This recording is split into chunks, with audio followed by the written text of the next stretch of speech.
So now you've got yourself pointing in the right direction and aligned parallel left of target or at the target line. The next section we're going to now have a look at is building a good correct width of stance.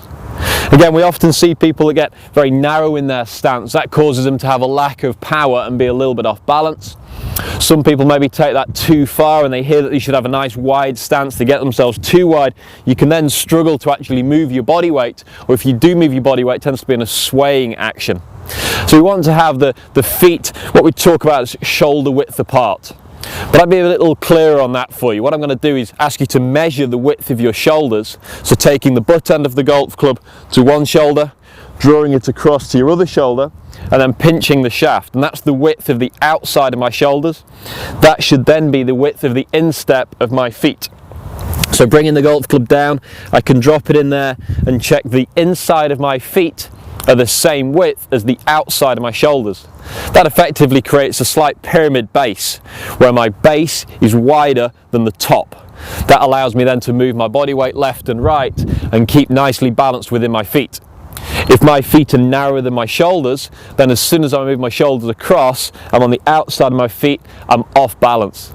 So that's for all of the full swings, all of the nice full shots. Try and create a good, solid, stable base that's wider than your shoulders.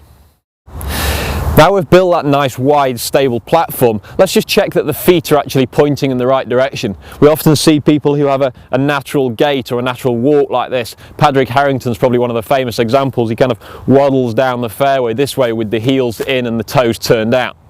Now you might be able to walk in that fashion, but really when we're playing golf, we'd like to play with the feet a little bit squarer on. That actually angles the knees into a slightly better position for us as well, so the knees aren't pointing out sideways and wobbling this way.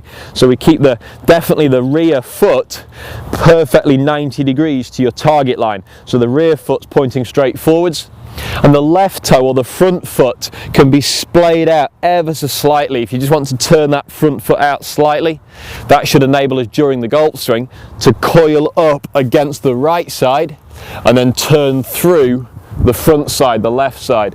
So we're going to wind up against one side and turn through the other side. So it's having a square rear foot and maybe just a slightly open front foot. Only 10 degrees open though, not too much at all on that foot there.